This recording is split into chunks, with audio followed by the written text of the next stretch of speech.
Vitality looks as a team really strong. The team is player-wise, I think, on the top of the table. He's 1v2ing right now. This is crazy, Cabo Shard.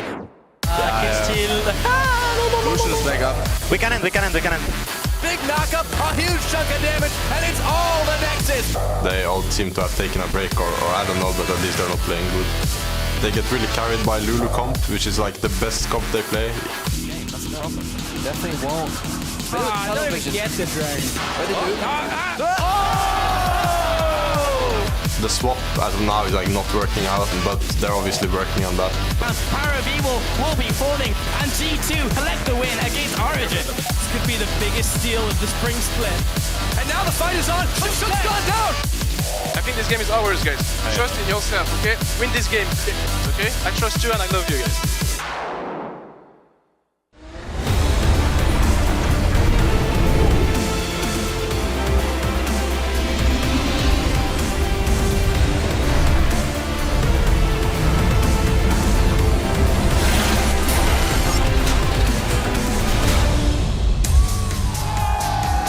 Welcome to the European League Championship Series, where we are already halfway down the road to the spring playoffs. As you can see there, the Unicorns of Love had a little bit of interaction with the fans before the start of the show today, and there is Vitality setting up on stage as their first game will be the match of the week versus Origen. As you can see, the people are hyped, energetic, ready to go as we are across the halfway point here in the split in Berlin. Hello, I'm Evie Supporter back behind the analyst desk alongside former LCS jungler and Season 1 World Champion Lauri Cyanide Happonen, as well as James Stress O'Leary. Do you ever get tired of hearing that? Never. Never, ever. Okay, here we go again. The Season 1 World Champion Lauri Cyanide Happonen. One more time, please. The season, okay, never mind. Each team has only 9 games left to play before the end of the split. And with that in mind, let's take a look at the standings. The tie for first is gone with H2K riding high, G2 holding second alone after a loss to Vitality, and then Fnatic, Vitality, and the UOL chasing the top of the tables. Yeah, I'd imagine in the future we'd see G2, Fnatic, Origen, and UOL kind of battle for these top spots. And I'd imagine also H2K and Vitality being at the top as well, like, for sure. Now that's starting to get really interesting because only the top 6 teams will make it into the spring playoffs at the end of the split. And for the teams at the bottom of the table, it is now or never to keep their postseason hopes alive. It is, and one team that maybe it is now for is the Giants yesterday, finally picking up their first win in their match. And that means they've tied for 9th. A win today would actually have them tied for 8th, depending on the result with Splice. Well, actually, they play Splice, so yes, it would have them tied for 8th. That's funny how that works. But over the top side of the table, H2K with a split-wide record so far of 1-0 against G2. They face off again today in a match that could have big implications for the top of the table, as Lauri just said.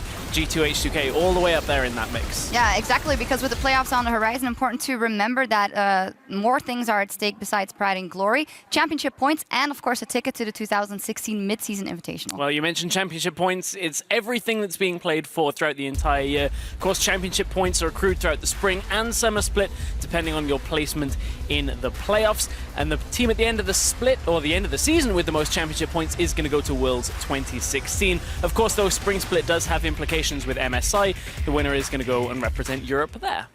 Yeah, I remember when I was still playing, we didn't really care about spring split that much, but I think the system's way better now because now it's actually matters a lot more. But of course, like, summer split is where the actual money is at. It is. We've got ways to go, though, as the spring split continues in just a little while with our match of the week between the stacked rosters of Origen and Vitality. Then the Unicorns of Love will face Fnatic, and then a fight for first between H2K and G2 Esports. But I actually have my eye on the 5th game, Splice versus Giants, because Giants is on the board, and we had Trashy here yesterday saying we're not going into that game any different, but it could be a turning point for both of them teams. It's a real tough matchup here. I mean, normally people overlook the bottom of the table matchups, but results like this are the important ones when we head towards playoffs and relegations. A win with the teams around you honestly separates a team between that 8th and 7th spot if they get there. Yeah, I do think, though, like, the game yesterday between Giants and Rocket was probably like one of the worst games I've seen in LCS, like execution-wise. So if I was Splice, I wouldn't really be that worried, but maybe Giants can carry on the momentum and play even better today. Who knows? We will see what happens. And as Jungle Week continues, we'll keep posing questions to our ganking guests. Just tweet them at LOL Esports with the hashtag AskAJungler. jungler, and we'll check out some of those later today. Now, without further ado, let's jump into our match of the week between Origen and Vitality, who are only 1 win apart in the standings. Yesterday, OG going up against Splice had a good, slow, solid game. We had Sven, of course, with the Tristana cherry pick, and then Power of Evil, who had a really good game. I was talking to him yesterday, and he said, I feel like something clicked in the team this week, but how much can we really read into that win versus Splice? I honestly don't think it was that well executed. I mean, it was like Origen seemed in control the entire time, but at some points it just seemed like they didn't really know what to do, and they just like went for the Baron, and the Baron was actually extremely risky. Like Trashy even got into the pit, and like if Trashy got the smite in and got to steal the Baron, I think actually Splice would have probably won that game. So it was like, I really dislike winning games in like because of a 50-50 smite, basically. Mm-hmm. Yeah, and I think Origen will kind of feel the same as well for themselves. Say, hey, look, that wasn't as crisp as we would have liked it against a team that, you know, are supposed to be so far down the tables compared to where Origen are at. Origen, it was more of the same for them. It was get Sven on this carry that is going to become just the all-encompassing monster later into the game. A little bit slower paced. Sven got himself the Tristana, which is not a pick that we're really seeing right at the top of priority. So that could get punished today by Vitality. I'm interested to see how that goes. Well, it is interesting versus Vitality. They took down the #1 team, G2, yesterday, and we got some real comfort picks for coming in there yesterday. That was their strategy. Shook on Lee Sin, Thresh for Kasing. I don't know they'll get their hands on all of that today, but they seem to play to their strengths. They did, and Nuke got that Gangplank as well. Yeah. There was a funny set of tweets going around Definitely. with picks talking about how Gangplank was available, shouldn't ever happen against Nuke Duck, and then lo and behold, G2 leave it Jankos open. tweeting something. It was all fun and games on Twitter yesterday. Yeah, I really hope Origen will have a bit better big and ban phase, because if Vitality do get these champions, I think it's going to be almost over from the champ select. We'll see what happens. Of course, the matchup that we have our eye on, Cabochard versus Soaz. We've talked a lot about how Cabochard, he does really well in lane and in the game in general. He also gets a lot of help from Shook. And Soaz has been a question mark so far. Of course, you've been a teammate for him for so long. What do you make of everything so far? I mean, it's true Soaz is in a bit of a slump right now, but in the end, I still think like he's one of the smartest players I've ever known. So he's gonna know that Vitality is gonna play around that top lane, and he knows he's most likely gonna get ganked. But then again, like Vitality might also know that they know, you know, and then just not focus on the top lane. So there might be a bit of mind games going on, but we'll have to see how it plays out. Exactly. I mean, you speak about Cabochard's strengths up there in the top lane.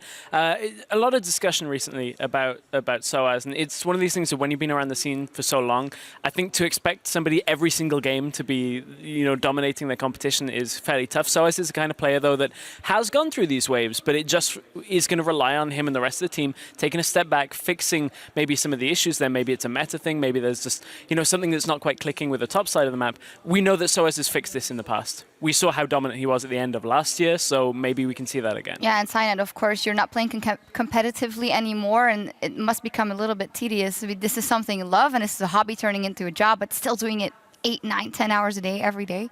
Yeah, I mean, it gets harsh, and that's why I quit in the end as well. Like, I just couldn't put on the hours anymore to play at the top level. But I do think Soaz will rise again. Like, I mean, every player has their ups and downs. That's just how League of Legends works, because of the meta game, because of personal motivations, and I really do think he will rise again. There is something to be said, though, yesterday when you look at the Vitality game, where, you know, there was such a big lead that was gained early on, and then no, sorry, I'm confusing it a little bit with HUK, but you look at the way that Cabochard played it in the game yesterday, there's always that opening that you can find. Like a player like Shook, who's very experienced, can find his way into a game. Yeah, we'll see. The players are about ready, so we're going to head inside and load up to Summoner's Rift, and as we go, we'll hear from Power of Evil on his mid lane matchup. I think Nuke is really smart about how he wants to play the lane and when he goes aggressive, so I don't think he takes unnecessary risks. Sometimes he comes ahead, gets a solo kill, sometimes he falls a little bit behind, but I think overall he's a really smart guy who plays the lane really good. He has a really wide champion pool, so he plays assassins, control mages, even supportive mid laners like Lulu, and he's really hard to predict, I think. Looking forward to that matchup. I am Pyrotechnics. He's Crepo, and we are just moments away from our first match of the week or the day. Wow, week. And long of the week. Match of the week. Match of the week. That's first the match of the day. We got our. You're Pyrotechnics. I am still Crepo. I That's think the so. camera. And yeah, we're ready to go into How game. about that? Okay, well let's start over because the teams are making their final adjustments. Let's look at the lineup. So Origen on the blue side, of course. That means we've got Soaz in the top lane. Amazing prowling the jungle, Power of Evil. Had a great game yesterday in the mid lane. Sven, Mythy, the bot lane, and the coach for the interim is FLICKR.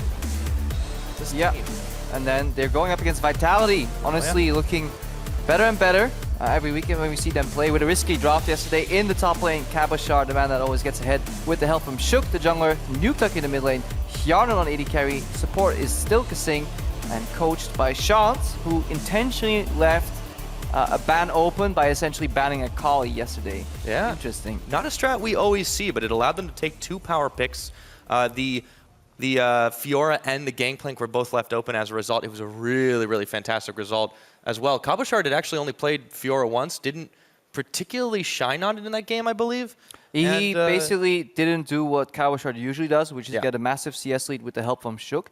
But once he did get slightly ahead of the matchup, Fiora into the Malphite, that pressure alone got Vitality farther into the game. There's a lot of debate online right now. Did Vitality win that draft super hard? Was G2's draft good or bad? You know, mixed feelings all in there. A lot of people quoting, no, they're wrong, they're right. I think the outcome of the game influenced a lot of that decision.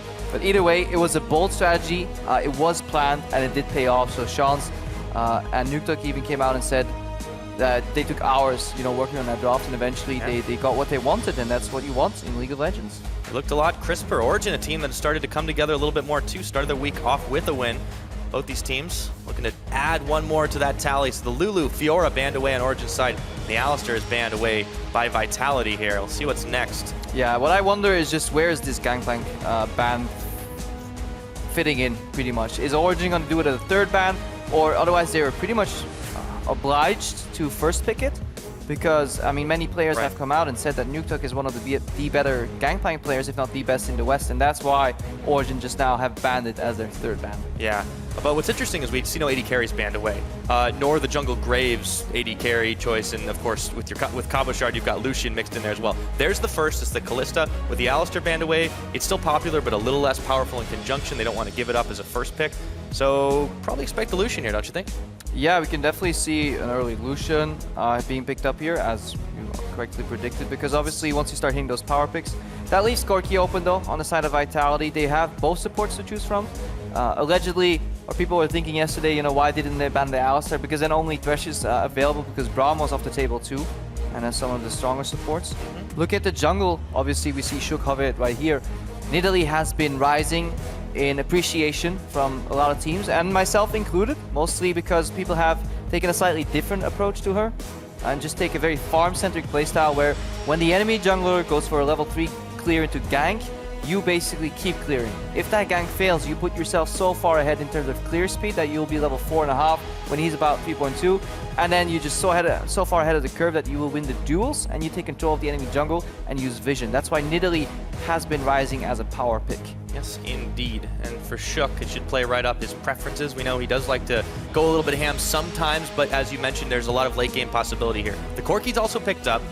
I want to see what OG finishes their bot lane out. The Braum Lucian is a very strong thing, and it also hides the rest of their lanes for now. Yeah, and it gives you protection against that poke. We are already seeing a double poke / siege composition, or anything that groups up very well. Braum plays well into that, because you can deny wave clear if you get sieged upon. You can deny poke on your AD carry with the shield.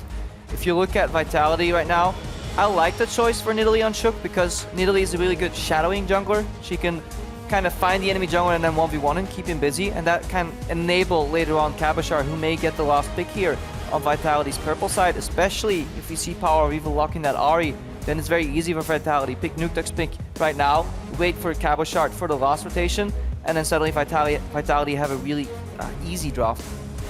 Very bold choice for Power of Evil, the very quick second rotation pickup of his mid lane. And Ahri, a champion that he's only played twice now. Yesterday was his arguably best assassin performance since IEM San Jose. Yeah. And I mean, that speaks to confidence, but it's too much. It makes you wonder why, because right now there's a possibility. Hang on, is that already locked in? Okay, yeah, it's a bar. I think we can throw the possibilities out the window though, because we've seen the Zillion come out. But there was a potential LeBlanc kind of pick, then forced the AD carry Corki. But seems like Vitality have different things planned here with mid lane Zillion and the Insta-Lug Bard. Oh yes, indeed. A lot of damage we've been seeing off that Zillion. The Storm Raider Surge being very popular on it. So the way bombs for days. Yeah, the way you work with Zilean is obviously make maximum usage of the double bomb mechanic, which means your build really wants to have a lot of CDR in it. We saw some buffs to CDR items on the 6.2 unit. Right. Athenes, Morel and Omicron have been improved, a lot more cost efficient right now. So definitely able to be picked up there. And overall, you have the revive if Origen do go for that single target burst with Ari and Lucian. Yeah, it makes sense somewhat. I did want to see, however, though, how well Gesing performs on the Bard, because it's a very complex champion in terms of how to play it against different compositions, and it's not that easy to play against these hyper-mobile champions like Ari, like Lucian with a dash and an additional flash. Not to mention you've got the Malphite causing all kinds of problems. We have seen how powerful just a single unstoppable force can be, and it looks like Amazing has locked in as well. What is... Yes, Rek'Sai is up there, but it's also kind of almost more comfortable for him. It's one of his best champions score-wise, and he definitely knows how to work the ins and outs of it. So a very, very mobile composition from OG will be hard for Vitality to get the angle on. Yeah, and just for people wondering, Nuketug is not picking still. That champion is locked in. A little graphical error right there. We're waiting for Cabochard. Traditionally, he plays more carry-oriented champions that can then get a split push advantage on the Malphite. Yesterday, we saw an example of that against Elements with Nautilus, not being really the carry champion, but has a split push edge. Right now, I'm wondering what he will pick up. He's played Fiora, Graves, Kennen, Olaf, and Lucian so far. And Olaf could technically fit in here, especially if you get the speed up from Zilean. But then we have no tank presence whatsoever. Yeah, I was going to say the Graves is still up. You're right, there's no tankiness, but there is a Tempered Fate. There is ways they can work around it. You've got the Zilean ultimate as well to kind of extend these fights. I think it's still very bold, though, for both of these teams. No, I like the Graves pickup because the way top lane Graves operates, it is literally AFK push. You keep shoving in those waves, and that, again, the Shook Cabochard synergy right now will be incredibly hard to deal with for Origen, because one of the leading questions we had in our preparation for this match is what is Amazing going to do against Shook's so defined jungle style? Is he going to counter jungle? Is he going to try and gank top? If you look at the combination, Rek'Sai Malphite has no business even considering a 2v2 in the top lane. So Amazing will need to look to Snowball's Ven or Power of Evil, and then in turn, how will Soaz react playing on an island? Against Cabochard and Shook, he may fall very far behind in CS. He may indeed. This is going to be absolutely crazy as the coaches shake hands, or about to shake hands and walk off field. However, we've got the comps locked in. It's time to load up and see which lineup is OP. If you don't give them Lulu or Kalista, I still think they are a middle-of-the table team. Vitality's early game is not the best. Yarden, though, is unfortunately caught out, throws the traps. They somehow managed to crawl back into the game. It was just enough with Gesing coming up. None of their players seem to be like even that good right now, except for Sven. The biggest threat of Vitality is, I think, the individual players. So I think we just need to get a good early game for Vitality and we are good to go. Becky both played better in the game and had like better understanding. I actually think Origen aren't that good still. There we have it. As the lineups take the field, OG and Vitality, one game separates these two right now. And before we head into that game, Pyra, some choice words from Nuketug. Oh yeah. Pekka was better in the game, had a better game understanding. They don't have Lulu or Kalista. They can't get carried by their composition. He's now playing the Zilean, so yeah, time to put up or shut up for Nuketug. He is the bomb right now. Yes, he is, but both these mid laners are going to be looking to make some plays around the map, not just in that lane. Double teleport for both comps. All right, early move from Vitality's bot lane there, moving up. Engaging the lane swap. Putting Graves in the lane swap with double jungling with Nidalee. It feels almost that they predict the lane swap from Origen. That's why they're here so early, and they kind of want to mind game them, because I think in standard lanes they should win out, because Graves should have the push on Malphite. The ganking potential shouldn't be there from Rek'Sai, so that's one tick box one. Zilean should be fine in mid lane, and Bard Corki can lane fine into Lucian Braum, in my opinion. I may be delusional there in terms of the matchup, but I think this is a failed predict from Vitality on the lane swap. Yeah, not seeing any information. Neither of them were looking to go in any further, so... We can see it usually after the Gromp gets done, where Graves moves. If he moves into the bot lane, then it's probably that he predicts that the lane swap's going to happen. And yeah, see, we see him move in, and he probably expects Malphite to be there. Generally, what we see then is like, oh, it's failed lane swap predict, guys. I'll walk back into the jungle and start double jungling. So that's generally how you can decide whether you're right or wrong in terms of predicts. and everyone gets to lane a little bit later since they were grabbing their respective jungle camps. So with Cabochard in a 1v2 situation here, how does this change the face of the early game if he gets away? Greedy Cabochard. Got 5 CS, he won a 6, and now we got the flash. Oh, yeah, he's stunned. He may not get a chance there. There's the flash going. VIT takes a lot more damage than he bargained for, but they deal it back. So yeah, Cabochard got 5 creeps down, which is kind of unheard of in a lane swap early pathing to the lane because of Graves. You know, that's what we talked about, the push potential. But then he wants number 6, and he ends up expending his summoner. But Soaz, he went to the lane, got couple CS. Now he's pathing back to Amazing for double jungle. So Vitality, they're still ahead of the play since they initiated it, but it's not what they want. We'll take a look. Our summoner's actually a little surprised since we see instead of the Storm Raiders, which to be fair is only an option, right? The Zillion has gone for the, of course, Thunderlord's mastery that we've seen less and less of, but still freaking fun. Yeah, more dueling power early. You know, double bomb into all attack should proc Thunderlords and gives you a nice amount of damage. We'll need to see how adept Nukeduck is in the Zillion pick, because there's a big difference between mediocre Zillion players and actual Zillion gods, because they just use the overlapping zones of those 2 bombs very well. They don't aim both bombs at the same place. They maybe put one on the creep, one on you. Suddenly those rings touch and everybody gets stunned. It's a really powerful teamfight mechanic. Vitality definitely have some strong mid-game fights, especially a lot of explosive power. Nidalee can deal a lot of damage the way she's built even into the later stages of the game. Right now, Vitality doing the very standard thing, the trades back and forth on the towers. They're in for, after an awkward start, good old lane swap tower trade. Yeah, in the lane swap tower trade, and this is something Cabochard does. Look at how Vitality is actually not bouncing the wave. He's just pushing it straight away. He doesn't care about freezing. He doesn't care about potentially putting other people behind. In Vitality, in lane swap, Cabochard will nigh always push, put himself at a CS advantage. Yeah, and he knows he can take on, or at least he trusts that he can take on the opposing number. He did this against Elements the other week, against Steve. Absolutely shut him down on that Lucian. So this is a different player, though. Yeah, I need to see how Amazing reacts right here, because he has to stay, but obviously his camps are gone, because Shook took them. In the lane swap matchup, Nidalee spirals ahead in terms of pressure and camps, because she can clear faster, but it does hide the weaker duels, because obviously Nidalee will never find or see the Rek'Sai, so it kind of becomes just a clearing race. Yeah. I mentioned there was a trade, but Origen didn't quite finish off that bottom tower, so they're actually at a gold disadvantage here. Vitality mentioned they did initiate, they were a little bit quicker on the draw, and that's what got them so far there. Yeah, and that's why Vitality also just rushed that tower down. They saw that they could trade, you know, maybe a kind of awkward lane positioning to keep their tower alive, and then by all means, it is the best choice. And Amazing tried to go for a gank in the top lane. He tried to get on our minimap, but he couldn't quite find Cabochard. Cabochard played with just enough amount of respect, and now suddenly Vitality are in a really good position because Shook can now find Amazing in the jungle with a level advantage, as expected. And nails him with the spear, gets the jump over. There's another tunnel, but Shook can follow him right there. He's got to get under tower and get safe within the minion range, so he's out, but he took a lot of damage there, and now his jungling will be interrupted. Yeah, and look at Vitality. They just understand this early game so well. I was a little perplexed as to why, you know, why not bounce that wave and then push it back out? It's tempo. Literally getting ahead of the play, forcing Origen to react in very predictable patterns. We know that Shook took the left side of the jungle. We know that Amazing was there on vision. What's Amazing gonna do? Right side. Shook clears his jungle quicker, still has time to move over and duel Amazing. In essence, shadowing now Kasing and Hyanon, who can then start sieging on the bot lane tower. Meanwhile, all this action, everybody revealed. Yeah, then in the top lane, Cabochard can play the push game against Soaz.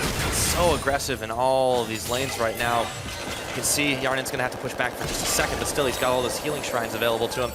Vitality, for having one tower, they're pushed so far forward without any danger to themselves. It's actually incredible.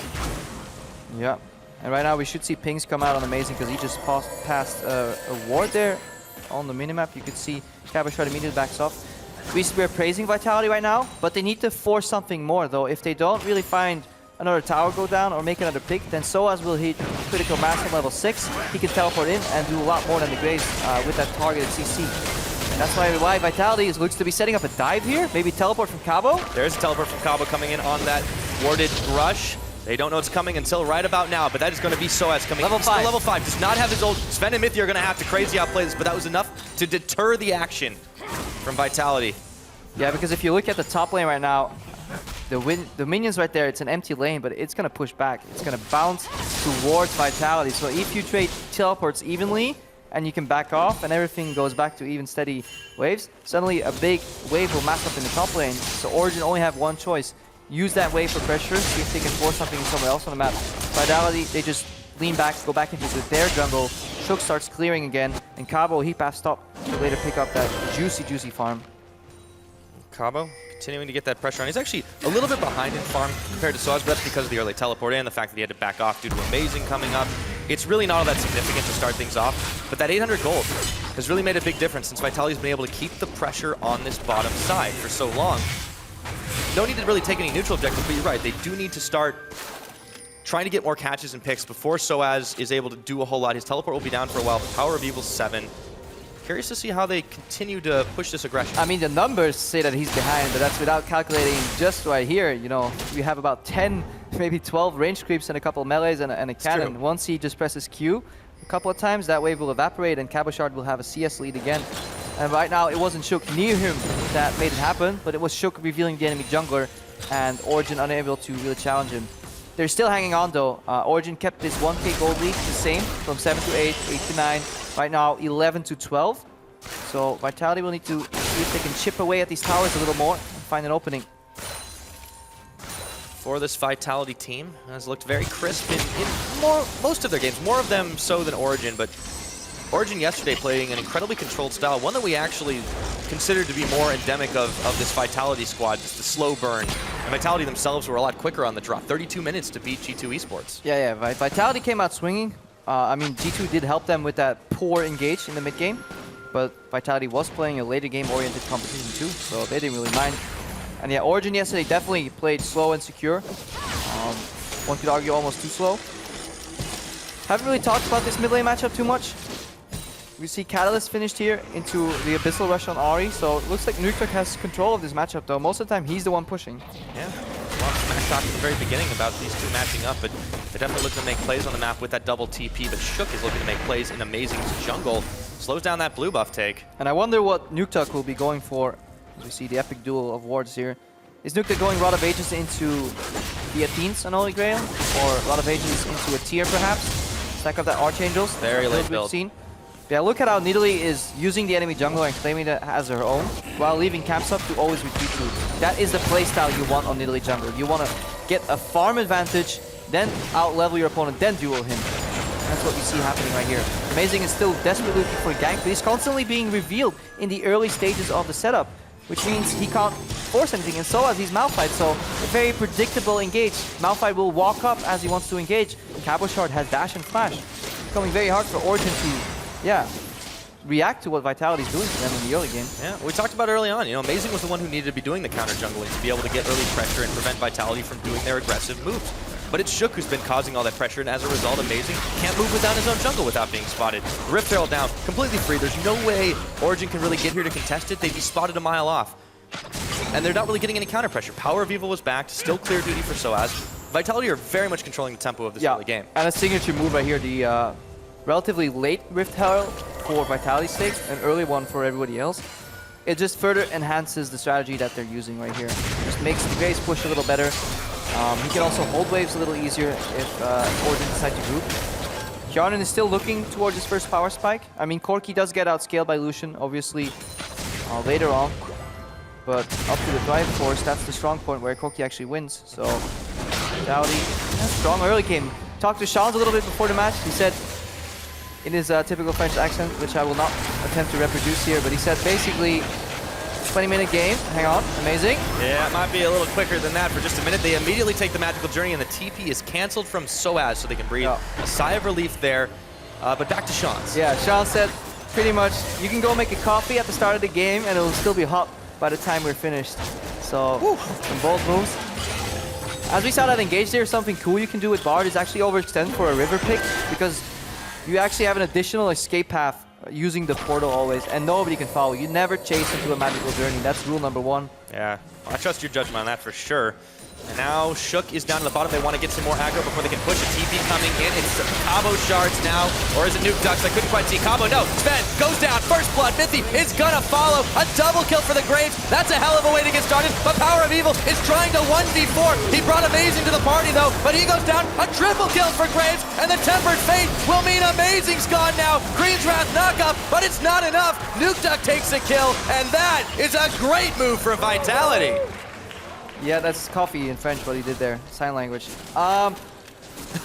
That leaves us with a lot of questions this fight. Yeah, sorry to kill the hype. Oh, there. that was good. It's good. The fight carried it, but where was Soaz, first of all? And Soaz, if you look at it, he doesn't have teleport available. I'll get back to that point later. Second question is, where's Power of Evil in this mix? Look at it right now. Nuktuk is already initiating the roam because he has pushed in mid lane. Look at where Nuktuk is on the map. Look at how long it takes for Power of Evil to react. At this point, 2 Origen members are dead. Cabochard has a double kill. Nuktuk times the ultimate. At this point, it's lost. We talked about it in Champs League. All single target kind of smackdown burst doesn't work into a Zillion, especially if you're playing from behind. Soaz had to use the teleport, likely, to defend top lane because he was under Rift Herald pressure, or he was under pressure from the Graves push continuously. So to keep his tower alive, he used teleport, while Vitality used teleport advantage to force on the other side of the map. Suddenly, Cabochard has 3 kills, and the game may very well be over already. Crisper timings, better moves. And Cabochard reaped the biggest benefit of it all. 3 of those kills. Now he's got his Ghostblade completed. He's going to have so much pushing power, and Soaz is going to have a hard time dealing with him. Should call in Amazing for more help, but he's busy on the bottom side. They still haven't taken this bottom tier 1. Origen are lackadaisical in that. Because Vitality put a very high priority here on wave clear to play this very, very push-heavy style. They have been almost entirely pushing all 3 lanes at once. Zillion has been winning the push war against Ahri with that early catalyst too, to just get the sustain every time you level up. Top lane Graves, yeah, no wonder he outpushes Malphite. And then Corki, combined with a range support that can poke and sustain, yeah, that will outpush a Braum who's a melee support. So thematically, it's very hard for Origen to come back. They need to unite and use their hard engage, layer their CCs, their crowd control effects, to then kill Vitality. But because they're also single target focused, Vitality can use Zillion ultimate. So it's a very hard right now for Origen to really find a creative opening that Vitality can't predict and counter. Yeah, it's got so much pressure on. You know what it reminds me of, really? SK Gaming from the Spring Split were able to easily push lanes 1-3-1 quite to their heart's content. They relied very well. I mean, this is textbook like that. SK Gaming Spring Split, triple push, and their jungle would invade the enemy jungle. That was Fenskin. You know what? One of his favorite champions, even when she wasn't in the meta, that was Nidalee. Again, this style has been played before, but Vitality have recognized when to use it and are using it to great effect. There's one difference, though, one key difference between Spring Split, SK Gaming, and Vitality today: the warding. Yeah. Svenskeren was never known until it became a little bit more apparent towards the end of summer how important wards were. And Vitality have been using so many solid deep wards and covering their own edges as well. Cabochard is in a little bit of trouble there, but he's got some backup from Shook. I mean, Tracker's Knife does help with that. Very true. And the game has definitely changed a bit. No more obligatory Sightstone buy either on the jungler, so the warding patterns have been kind of gone on easy mode. Don't have to beg people in dynamic queue anymore to buy wards. No. Except pink ones. Yeah, buy Vision Wards, guys. Buy your Vision wards. Speaking about Vision Wards, great topic, by the way. Only 2 so far from Vitality, 1 in the inventory of Shook. Something that Coach Sean's can still work on. There goes Farm Alarm for Amazing. He hasn't been able to set up a flank this game onto Vitality. Rift Herald had been procced for just a second, but they're not going to try and take it right now. Way too many Origen members in the area. And if you look at the build, Soaz went Gauntlet first, which means he's going for a fight approach. The general build on these tank split pushes is Gauntlet and Sunfire. Yeah. Usually you go Sunfire first to get the split push component in your build, and then you go for the dueling component, which is the Gauntlet. But Soaz rushed the Gauntlet. Indicative of Origen willing to just force a fight somewhere, because they know they can't win the split push race. Oh, they let it that is annoying. They let it regenerate that one. So in all seriousness, they're just buying time. Vitality are trying to go towards the bottom side, get more coverage. Yeah, good Tempered Fate here, reveals 2 people, reveals the Rift Herald, then go on the other side of the map for Deep Vision. Look at that, those 2 wards that they just placed. It's the perfect Deep Vision to enable who? Cabochard on the split push. Like, I know it gets all, but it's really nice that Vitality have identified their win conditions and they're just playing towards it, and Origen playing a relatively low wave clear draft yet again and getting punished for it. This is similar to something they did in the earlier weeks, week 2 I believe, when they picked like the Kassadin Rise. Yep.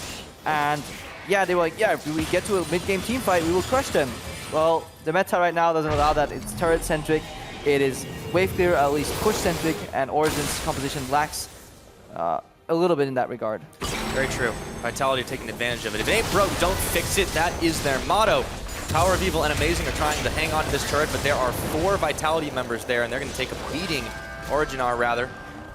They try to keep defending this one. You see Cabochard still pushing in on the bottom side. No pressure on the top, but the wave's already pushed. Sven's had to react to it. Complete control here. I mean, Scale up. the game is textbook right now. If OG don't find a flank, it is pretty much over, because if they engage from the front door, Zillion will revive whoever gets hit, and you're trying to engage on quadruple poke. Bard, Zillion, Nidalee, and Corki, and if Graves is there, penta poke. Yeah. So you kind of need to flank, but there's no deep vision because there's no pressure, so it's an impossible situation. This is how you try to play that poke comp. We talked about how they don't have tanks as Soaz tries to duke it out with Cabochard, but the shotgun is mightier than the mech. And the spear forces the flash, and Cabo! 4 kills in the pocket, ain't no thing. Amazing's there to defend, but Shook and Cabo keep on poking. For a few more moments at the very least.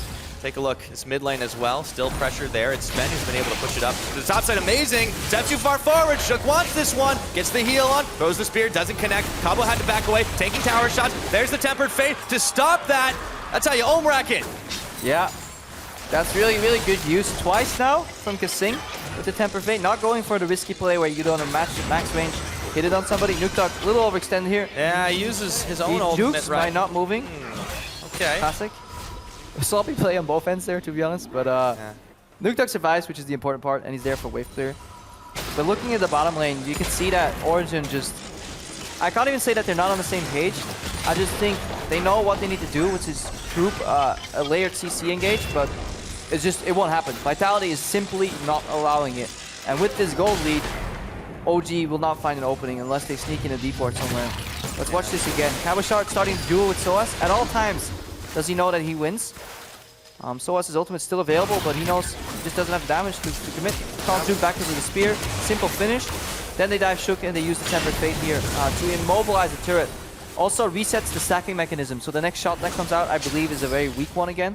So it's just really good use. Look where Kasing is, and he can influence the bottom lane with the Tempered Fate that he casts right now. Now it's flying, and it's going to land anytime soon. Really solid.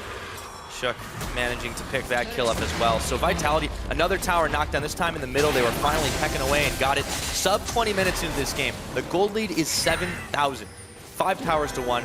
They have that one dragon. They should easily be able to pick up another one. They've used the Rift Herald to great effect. What is this team doing wrong other than minor mistakes? I mean, they've not made a single, like, mentionable mistake. They went for a dive in the bottom lane. They respected the counter TP. They went back to the lanes because the TP, even if they traded it, it forced a favorable minion wave situation in the top lane. Cabochard soaked it. They pressured it. With that pressure, they secured an easy, safe Rift Herald. With that Rift Herald, they pushed top lane in again, but harder, better, faster, stronger. And then Soaz was forced to use his teleport. Then they used that teleport advantage to force a play in the bottom lane, and then the game was pretty much over. Yeah, so it is definitely looking rough for Origen. You know, we heard that they were saying, hey, you know, the things are just starting to click. We're just starting to get it together. But there seemed to be some hubris there. That quick lock-in of the Ahri, it's not the only reason they're doing poorly here, but clearly they aren't able to execute against Vitality, who have covered their bases. Played a complicated composition, but they've done it well. Now, VIT is a little bit caught. One bomb connects, the other doesn't. But all of a sudden, just like a swarm of flies, Vitality are all on him, and he has to stand behind Sven. Yeah, didn't quite catch Smithy there, but it's a bit annoying, though, to play against champions that you don't see that often, like a Bard, like a Zillion, because they just change your play patterns, and they change what's supposed to work. Like, if you play against a heavy poke siege comp, and you have elements of backside flash knockup into Malphite, into Ahri, into Charm Flash with Bomb Peel, you can force a fight. The problem is, you commit on one target, and you expect to then have less abilities available, but win the fight because you're 4v5. That entire mental check mark, or call what you will, plan strategy, that flies out of the window against a Zillion. Yeah. Because he completely just resets the fight. You just use all your abilities, the guy comes up again, he uses his ultimate, and you will lose. Not to mention, Vitality have never given them a chance to flank because they've been keeping the control of the map. The closest thing Origen could do right here is try to bait closer to the Baron and then get a TP out behind it. But Vitality never take unnecessary risk, we've seen. Like, very, very rarely do they really go for these all-ins that if they lose, they fall behind. They're playing very methodically in most of their games, and you can see that despite the heavy pressure, despite all of this, what appears to be unbridled aggression, they're still controlling the pace of the game. Yeah, definitely no Baron possible for Origen because the opportunity cost of that play will just be the fact that they will lose likely an inhib tower in the bottom lane. As for Vitality, the one critique a couple of people have had, including myself, is that the early game, mid game is crisp, but they lack some closing potential. So we need to just start, instead of talk about, you know, how Vitality's ahead, they're going to win this game, let's shift the discussion to how efficiently can they close right now? And how clean can they make it? Can they avoid dying? Because in essence, with this composition, they should. How quickly will the remaining tower in the mid lane fall? How quickly will they shift towards a Baron bait, which they need. A full composition like this needs a Baron buff to essentially make themselves stronger. But full compositions are notoriously bad at taking Baron, especially if they don't have a tank. Right. So now it gets a little bit tricky. This is where they can actually throw the game. Yeah. I have a feeling they'll probably try to build themselves up an insurmountable lead before they even start looking at it, but that will be the end game plan. For Vitality, though, yes, they have not had the fastest games on record, but when they do win, they do tend to do it in a fairly timely fashion. I mean, 32-minute average is pretty much exactly what they hit yesterday against G2 in their wins. When they lose, it is slow and painful. I mean, it's good, right? You want to lose slow and you want to win quick. Yeah, I mean, that's a hallmark of a solid team. There's a reason they're sitting at 6-3, currently tied third in the standings with Fnatic Unicorns. Origen want to win to break into that pile, but at the moment, they're sitting on the outer edge of playoff. I feel like even though they're tied with Fnatic in the standings, 6-3, that they're a better team. They seem to be at least a level up there. They've definitely looked a little bit more impressive from the get-go. There were a couple of stumbling blocks, but you know they have managed to turn it all around and start this week off with a win. Of course, then you know a very impressive one over G2 Esports. So they can do it again against Origen, despite Origen having a rough start in and of themselves. It continues that statement. Yes, we are a super team here in Europe. Yes, we are a very powerful force, and all those guys at the top of the table have to watch out for us. They are abusing a similar trait here, though, that they did against the G2, is the fact that the top laner is stuck on a tank versus a Cabochard Shook duo, which is really good at putting pressure and then exploiting that pressure. And tanks generally can't outpush some of these champions that Cabo plays, like the Aura, like the Graves, these high pressure champions, and then you're forced into almost, yeah, a hard engage. And then yesterday against G2, they forced a hard engage too. It failed on the side of G2, and then suddenly Vitality capitalized. Playing the exact same style right now, controlled with vision. Baron is completely de-warded except for one. Has to be a blue ward almost in the Baron pit. It's actually a green one that's about to fade.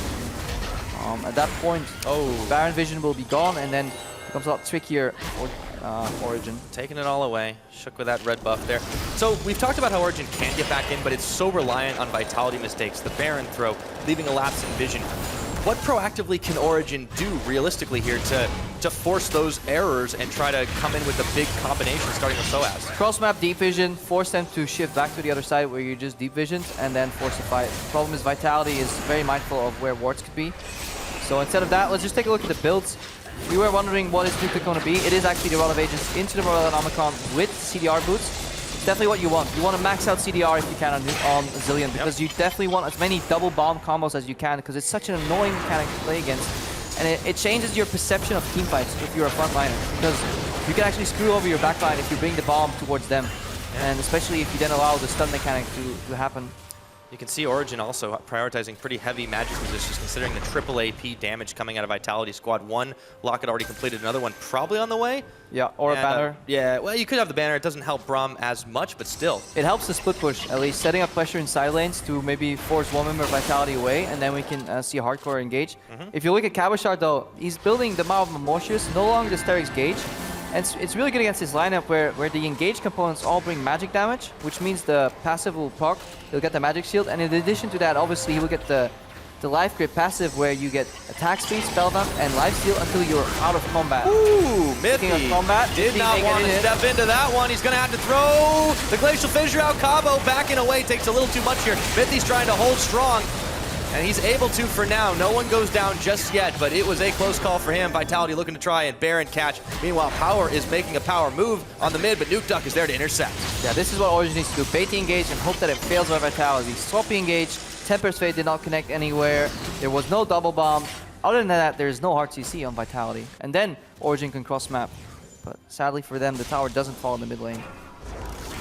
Get a sigh of relief to breathe, but they are still down 8,000 gold. Still need to find towers. They've only managed to take down that outer one. Remember, it took them even longer than it should have because they weren't able to get it in time with Vitality's quick lane swap. Yeah, Origen right now, they have one tower. That's it right now. They're stuck. And that's a tower that started in the lane swap phase, so it's a worrying.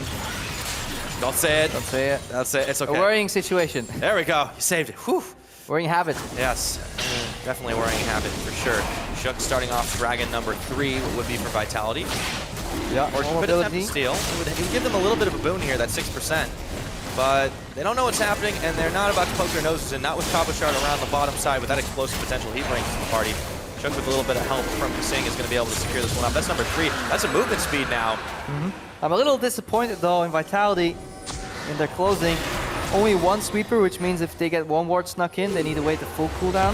Hang on, Power doesn't use ulti. Uh-oh, double bombs and Tempered fades, and he just gets exploded! I love that combo because against Bard, when you play, it is really hard to time the Q after the Tempered Fade, especially if you play against dash champions. Like, by the time, if Power Wheel can double dash flash, hang on, more action here. Yeah, amazing. Just stood there and took it, and now he's just completely chunked out. Heels are flying. Sven's unleashed a big, massive bunch of bullets, but now it's Soaz who gets caught up, and Cabo says, take me down. I've got an ult on. I've got another Guardian Angel. And Shook is going to have to back away. That is a 2 for none, though. Vitality just flexing their muscles. Yeah, that doesn't matter. Back to that play. Tempered Fade into double bomb because you can never be quicker in your action than actual game mechanics. The second you come out, the millisecond you come out, the frame you come out of that Tempered Fate, you will just get instant double stuns because you pick up both bombs at once. Kasing here, under siege. Desperation attempt to stop this one. Sven and Mithy were stunned up. They've got to flash and move away. Kasing has gone over the walls. The Baron has been deprioritized. Mithy's gone down. Shook gets the kill credit for that one, and he's got the Zillion ult on to keep himself alive. Power and amazing dashing in and back to try and save the life, but Cabochard will pick him up. It's only going to be Sven. He's out of the fight, and Amazing is on the run here. This could be a 4-4-0 all said and done. The bombs are flying. He's got nowhere to go. Yarden gets the credit. Soaz is back up, but it's only 2 members. They can go right back to the Baron. Yeah, these zoning bombs from Nukta cutting out every single escape path, forcing Power Regal to flash in aggressively on top of a Graves, and then obviously dying, just leaving no room for counterplay. Vitality playing like clockwork. Like clockwork indeed. They take Baron off of that one. We'll see if their endgame comes in, but let's see how it all starts. I mean, Power Regal, you have to flash it. You can't disrespect that Bard ulti. It's so simple, because you will get double bombed, and because you just picked him up immediately, you can't actually flash out. If there's a Bard Q, you are kind of victim to how good the Bard is, and if he has a little 0.10, 0.20 mistiming on the Bard Q, you will get out, you'll be able to flash at least. So as we engage here, look at the Zillion ulti too. It's what we described earlier. The hard engage is so telegraphed that unless Zillion gets hit himself, he will be able to ulti bring up whoever gets hit. And here we go. We have a fancy new graphic as Sven goes down and Mithy. This is our wonderful new way to track the Baron power play in real time. Still on 5 members, as you can see. Just shy of 2,000 gold up. Now it's gone to that. Still taken away for 2 minutes. Alright, so because the game is pretty kind of snowballing out of control, let's call it that way, we can just introduce that graphic real quick. Top left of your corner, Baron power play. The red team currently has Baron. It counts down from 3 minutes down to 0, and we track up the change in gold differential. So how much more gold you get because you get the Baron. It starts at 1,500 gold. And then, of course, if you kill towers, you get more. If you get kills, you get more. If you die, you obviously get less because the enemy team gets gold. There is an additional timer. Hang on. Kjarnan, let me speak. Don't fight, guys. We're introducing Baron power play. Okay, the last bit before they kind of ace the enemy. Go for it. The timer in the top right is if somebody has Runic Affinity and extends that Baron buff for a couple of seconds more. Luckily, they did not fight. That is the Baron power play. And there we have it. So, while all that was going on, we have 2 inhibitors taken down. 1 in the mid, 1 in the bottom, as Vitality just continue to decimate Origen's base. So few things they can do here. That gold lead, about 14,000. You can see it was extended by 4 with the Baron so far. They're making great use of that, and they're using their poke comp, they're using their superior vision. Vitality are running a clinic on Origen this game. Yeah, these type of compositions leave generally the opposing team with a very predictable answer. That is very risky. It is hard engage. You gotta nail it. Shook here is the bomb, has to retreat. Origen looking around the side to defuse the situation, but it's really tough against Baron. Oh, there's Soaz coming in, looks for Shook, but there's the Zillion ult. Bombs are flying even further. It is just getting ridiculous right now. Going in back on Shook. Again, really clutch Zillion ultimate there from Nukta. Mithy forced to flash and not get double bound. Kasing eats the charm. Tower goes down though. Third inhibitor looking to go down. Yeah, it's too much damage. There's too many strong members on Vitality. Origen are running out of space. They're backed against the cliff. Cabo has got to back out, and he's able to do it. The Mon Malmorty is coming in handy there. The rest of Origen are starting to look quite battered and bruised. Amazing dashing out, and Power of Evil dashing back as well. Teleport is on the last turret, but it will fall. Super Minions coming in. This is it. Vitality 32 minutes and 15 seconds.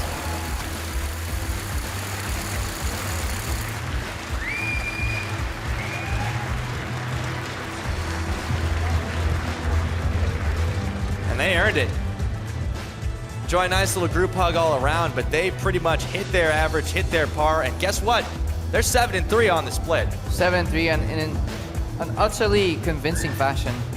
And we often say, who wins a Champ Select? And many people say you can't win a game in Champ Select, but you can at least put yourself in a position where it becomes very hard for the opposing team to do anything if you get a lead, and that's what Vitality did with this composition. Origen in the entire game got 1 kill and 1 tower. That was it.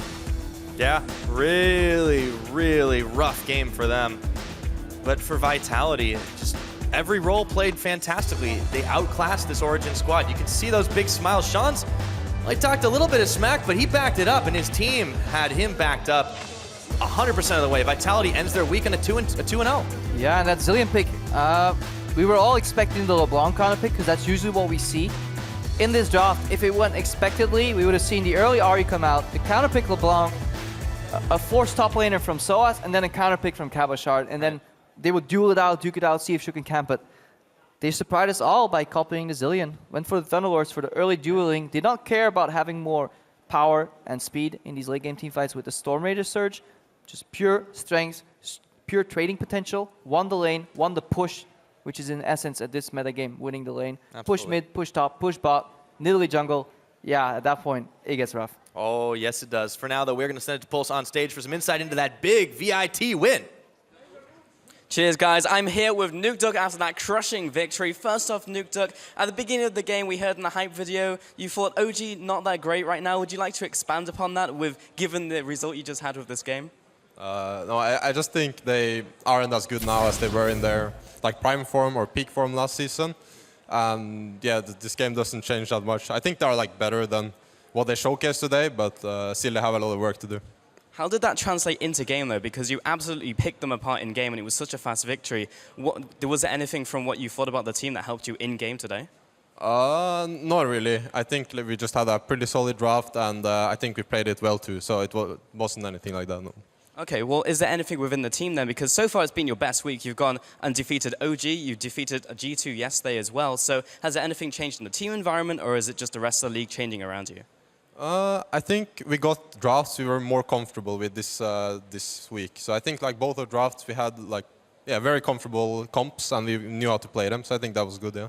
Okay, well, talking about the composition, last question here on the Zilean. You picked it up. We saw GBM in North America pick it up. So why now? Why are you picking Zilean? Because I realized it's just very strong for the team, because he has a good stun, AoE stun, very low cooldown stun. And ultimate is, of course, great, because normally they have to use a lot of stuff to take someone down, and then I just have one ult to revive him, and it's only a 35-second cooldown at level 16. So it brings so much utility, and yeah. Yeah, it looks super frustrating to play against, definitely, in that game. Congratulations on the win, Nukeduck. We're going to throw it over to the Alistair to take a look at the game. Thank you very much, Pulse. Wow. He said yesterday we were comfortable in our picks. Today, to us, it seemed like it were picks that weren't necessarily as comfortable. It was a well-crafted game plan. Let's take a closer look at it, because pick composition, Zilean in the mid lane that we didn't expect. And though you said in the beginning, hey, I like OG's draft here. But in the end, what Vitality did with their comp was the true magic. Yeah, I mean, it was just brilliantly played by Vitality. They picked this really good early game comp, and they played everything flawlessly. They won the lane swap, and then Shook just pressuring bot lane really hard. And it was almost if they wanted to bait out the Malphite TP, which they did. And after that, it was game over for Origen, because they didn't have the TP for the bot dive, and they just went all for the bot dive, because probably 30 seconds after the Malphite TP, and because they knew they would win it. And GG from there. Yeah. GG from there, man. I've got a smile on my face after that draft. Well, not after the draft, after the game, because I never knew how much I wanted to see Zilean and Bard together. How effective it can be. Like the Bard with Frost Queens gets the slow, Tempered Fate into the stun. That right there is the kind of strategy that I'm looking at, and I'm like, wow, that's really, really cool to see happen. And I'm glad to see Vitality actually having more in their playbook than just being like, hey, look, we're a good solo team. We know Cabo can carry, let's put it all on him. Because there were a lot of different unique dynamics about this draft and this gameplay from Vitality that we haven't seen from them before this week. True, and they used the components and did it well. Let's take a look at the moment you were talking about early, because obviously a triple kill came out for the Graves, which is not something you want, but it was all the setup by Vitality. Yeah, it was like the Malphite TP is baited at this point, and they know that they will win the bot dive.